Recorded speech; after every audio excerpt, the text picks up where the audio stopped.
Hello everyone. स्वागत है आप सभी का आपके अपने यूट्यूब चैनल हरीश क्लासेज पर। जैसा कि हम लोग सिंथेसिस ऑफ सेंटेंसेज इस टॉपिक का अध्ययन कर रहे हैं, तो आज हम इस वीडियो में एक्सीलेंट इंग्लिश ग्रामर बुक में इस टॉपिक के अंतर्गत जो एक्सरसाइज थर्ड आपको दी है, जिसमें जो सेपरेट सिंपल सेंटेंसेज के सेट दिए हैं, तो इन सिंपल सेंटेंसेज के सेट्स को आपको नॉमिनेटिव एब्सोल्यूट का प्रयोग करके एक नए सिंपल सेंटेंस में कंबाइन करना है। तो आइए हम बिल्कुल विस्तार से और फुल कॉन्सेप्ट के साथ इसका सॉल्यूशन देख लेते हैं। सबसे पहले हम जानेंगे कि यह नॉमिनेटिव होता क्या है। तो अगर हम बात करें नॉमिनेटिव की, तो इसका मीन्स होता है सब्जेक्ट। आप जानते हैं सब्जेक्ट का हिंदी अर्थ होता है कर्ता। अगर हम बात करें एब्सोल्यूट की, तो इसका मतलब होता है फ्री, यानी कि स्वतंत्र। क्या होता है? स्वतंत्र।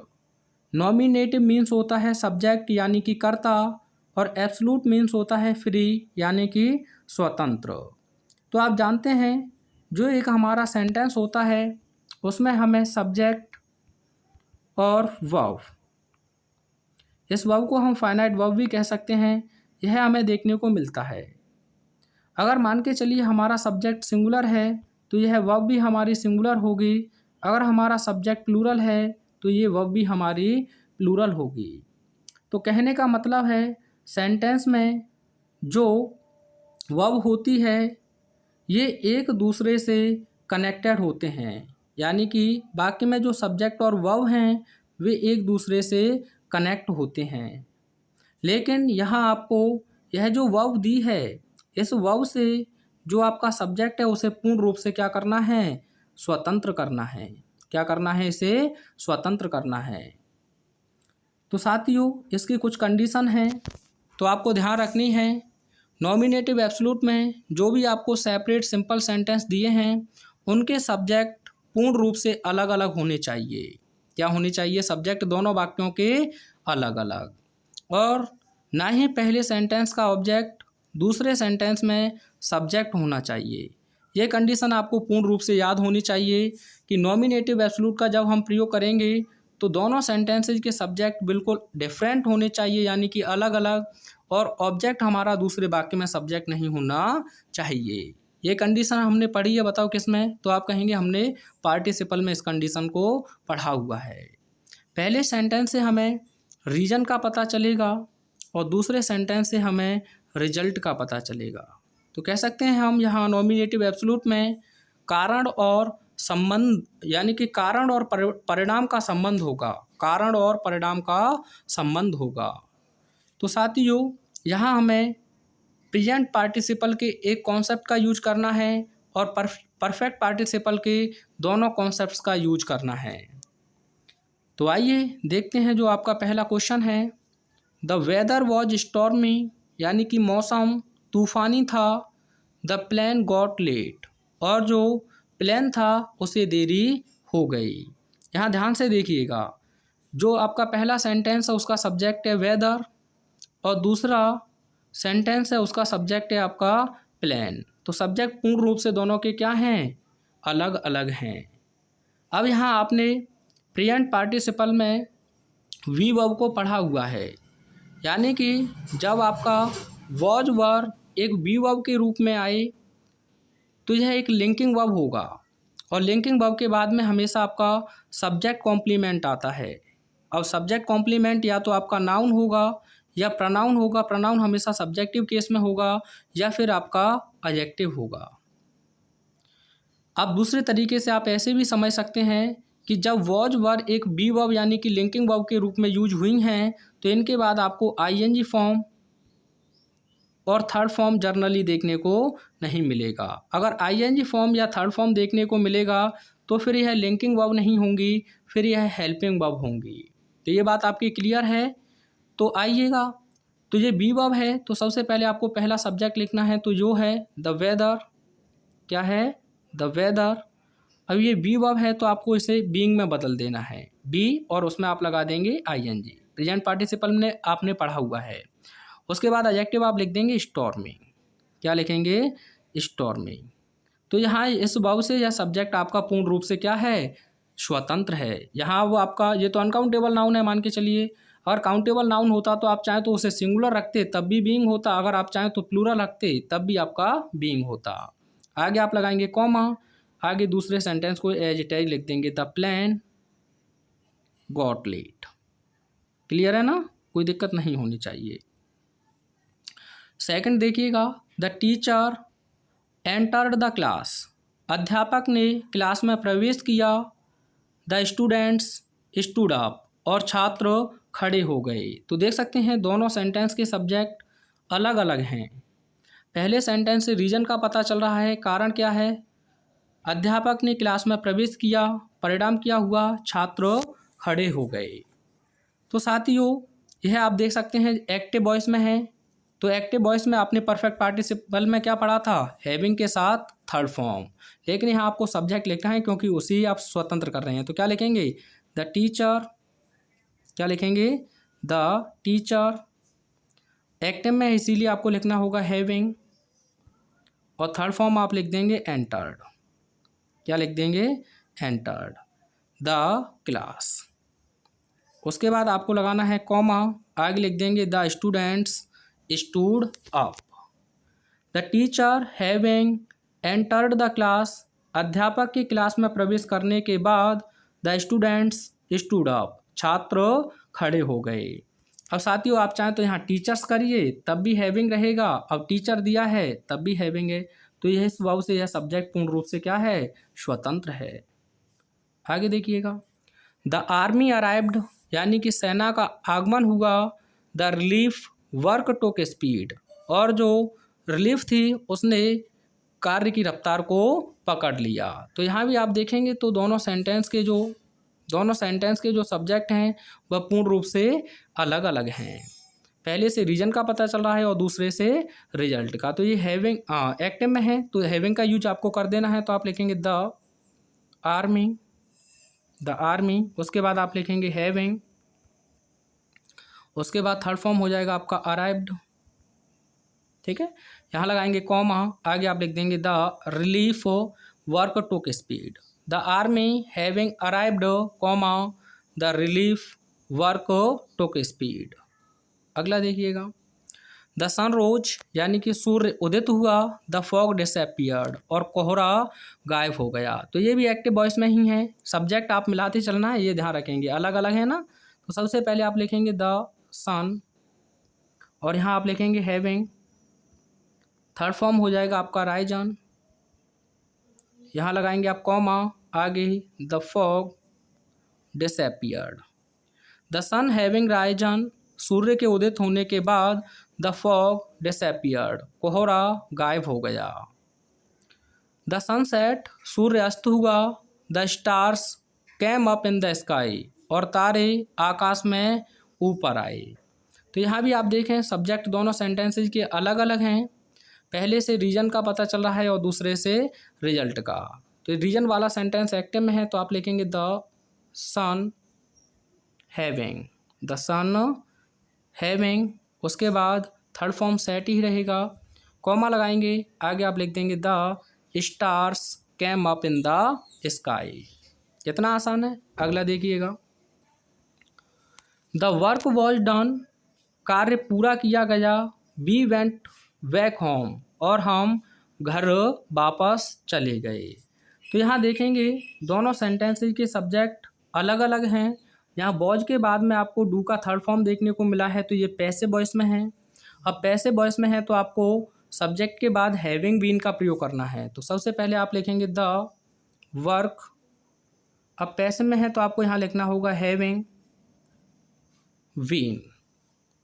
अब आपको इसके बाद थर्ड फॉर्म लिखना है, तो थर्ड फॉर्म दिया ही है, डन। आगे आप लिख देंगे वी वेंट बैक होम। कार्य पूरा किए जाने के बाद हम घर वापस गए। अगला, द बेल रंग, घंटी बजी, द स्कूल क्लोज्ड, और विद्यालय बंद हो गया। तो ये आपका एक्टिव वॉइस में है, सब्जेक्ट अलग अलग हैं। तो सबसे पहले आप लिखेंगे द वेल, यहाँ एक्टिव में है तो आपको लिखना होगा हैविंग, और रैंक का थर्ड फॉर्म यानी रिंग, रैंग, और थर्ड फॉर्म होता है रंग। उसके बाद आप लगाएंगे कॉमा, द स्कूल क्लोज्ड। ठीक है, द वेल हैविंग रंग, कॉमा, द स्कूल क्लोज्ड। घंटी बजने के बाद विद्यालय बंद हो गया। द रेन स्टॉप्ड, बारिश रुकी, children went out to play, बच्चे खेलने के लिए बाहर गए। तो देख सकते हैं दोनों सेंटेंसेज के सब्जेक्ट अलग अलग हैं। पहले से रीजन का पता चल रहा है। रीजन क्या है? बारिश रुकी। परिणाम क्या हुआ? बच्चे खेलने के लिए चले गए। तो ये भी एक्टिव में है, तो आप लिखेंगे द रेन, उसके बाद हैविंग,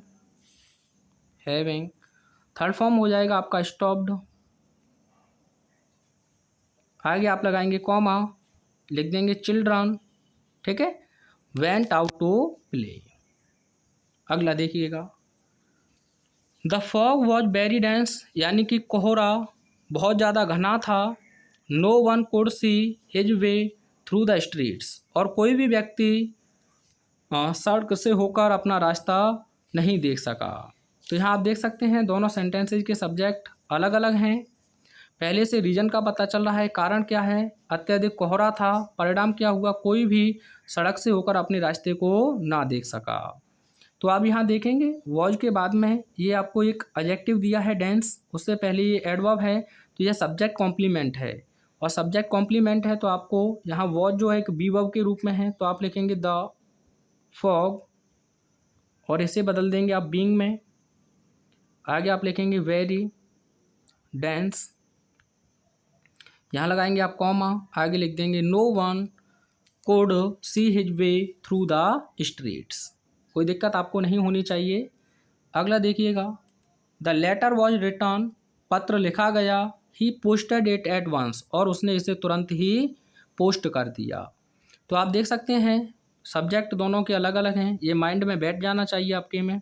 और यहाँ आप देख सकते हैं वॉज के बाद में राइट का थर्ड फॉर्म आपको दिया है रिटर्न, तो ये पैसिव है। पैसिव है तो ऐसी स्थिति में सबसे पहले आपको लिखना होगा द लेटर, और उसके बाद हैविंग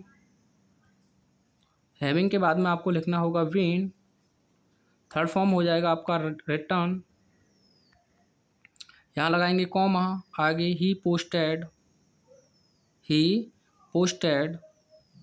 इट एट वंस। ठीक है, अब चाहे आप यहाँ लेटर्स करिए तो इस भाव से यह सब्जेक्ट पूर्ण रूप से स्वतंत्र है। वैसे ही आर सही है तो आप कहेंगे नहीं सर ही इज होना चाहिए। ठीक है, आगे देखिएगा, the class work was over, यानी कि जो क्लास का कार्य था वह ओवर हुआ। The students left the class, और छात्रों ने क्लास छोड़ दी। तो यहाँ देखा जाए सब्जेक्ट दोनों सेंटेंसेज के अलग अलग हैं, और यहाँ देख सकते हैं ये सब्जेक्ट के बाद वर्ब के बाद में आपको कॉम्प्लीमेंट दिया है। तो आपको क्या करना होगा, बी वर्ब में बदल देंगे, तो यही बना देते हैं the class work being over, उसके बाद कॉमा लगाएंगे, और the students left the class. आगे देखिएगा, इट वॉज कोल्ड, यानी कि ठंडी थी। नो वन वेंट आउट, कोई भी बाहर नहीं गया। तो यहाँ भी आप देखें कोल्ड एक एडजेक्टिव है, तो यहाँ यह बी वर्ब के रूप में हुई है यूज वॉज। तो सबसे पहले आप लिखेंगे इट, उसके बाद वॉज को बदल देंगे आप बीइंग में। आगे आप लिखेंगे कोल्ड, कॉमा लगाएंगे और लिखेंगे नो वन वेंट आउट। कोई दिक्कत तो नहीं है। अगला देखिएगा, द पुलिस अराइव्ड, यानी कि पुलिस का आगमन हुआ। द मोब डिसअपियर्ड, और जो भीड़ थी वह तितर बितर हो गई। डिस्प्लेस्ड का मतलब होता है तितर बितर होना। तो ये एक्टिव वॉइस में है, तो सबसे पहले आप लिखेंगे द पुलिस, उसके बाद आप लिखेंगे हैविंग, ईडी लगाए तो ये थर्ड फॉर्म पहले से ही है, तो आप लिख देंगे अराइव्ड, कॉमा लगाएंगे और द मूव डिस्प्लेस्ड। ठीक है, आगे देखिएगा, द सनसेट, सूर्य छपा, दे रिटर्न टू देयर होम्स, और वे अपने घर वापस लौटे। तो सब्जेक्ट दोनों की अलग अलग हैं। उसके बाद यहाँ आप देख सकते हैं एक्टिव वॉइस में हैं। तो सबसे पहले आपको लिखना होगा the sun having,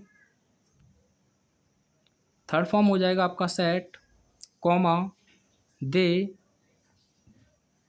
returned to their homes. आइए आगे देखते हैं जो भी क्वेश्चंस आपको और दिए हैं।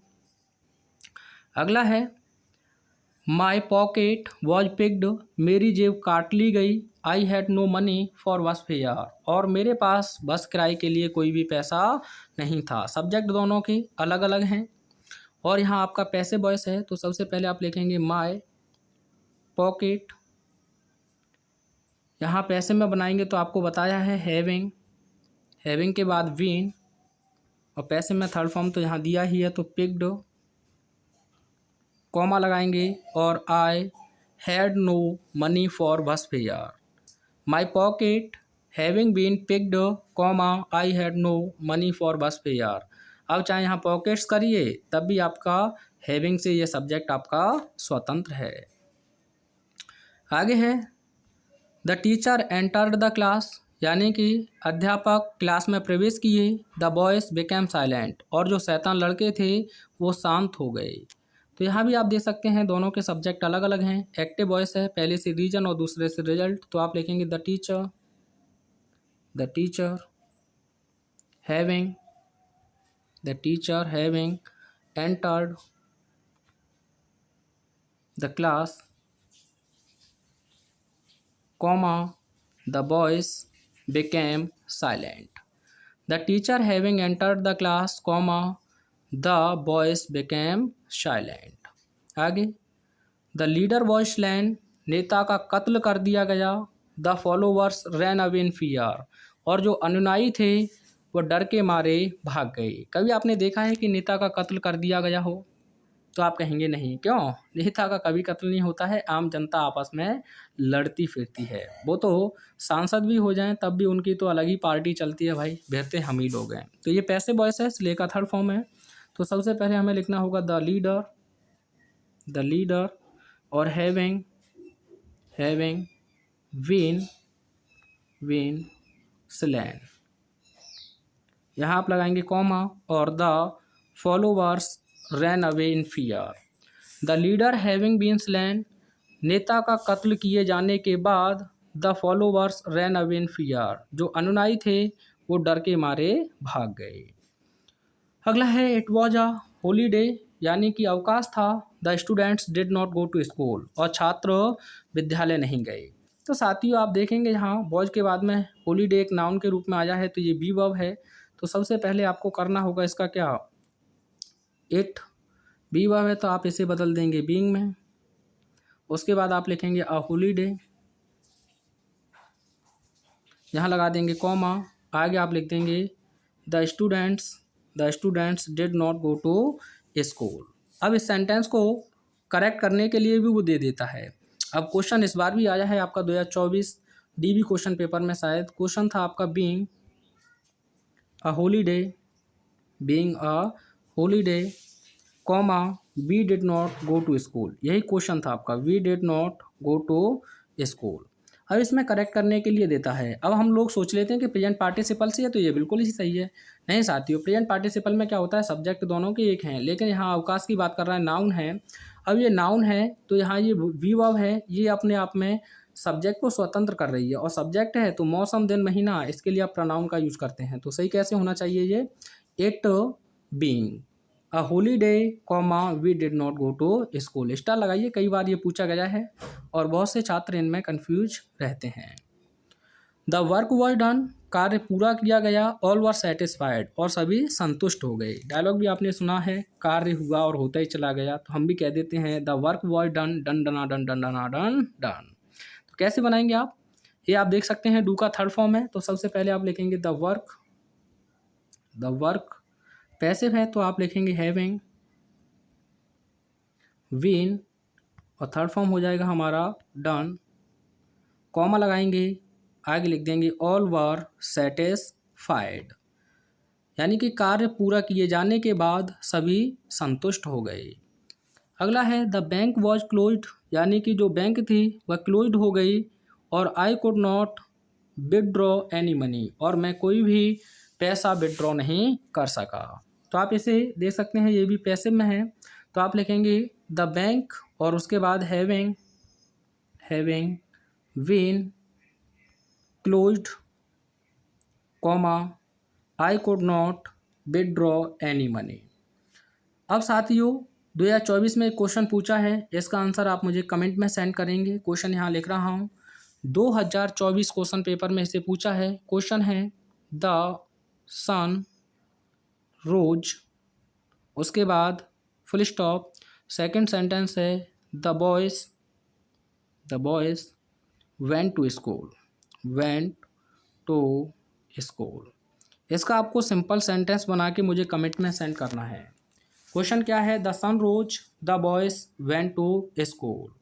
वीडियो कैसा लगा कमेंट के माध्यम से अवश्य बताएंगे। इसका आंसर आप कमेंट में सेंड करें, क्योंकि 2024 में ये पूछा गया है। मिलते हैं नेक्स्ट वीडियो में। Thanks for watching.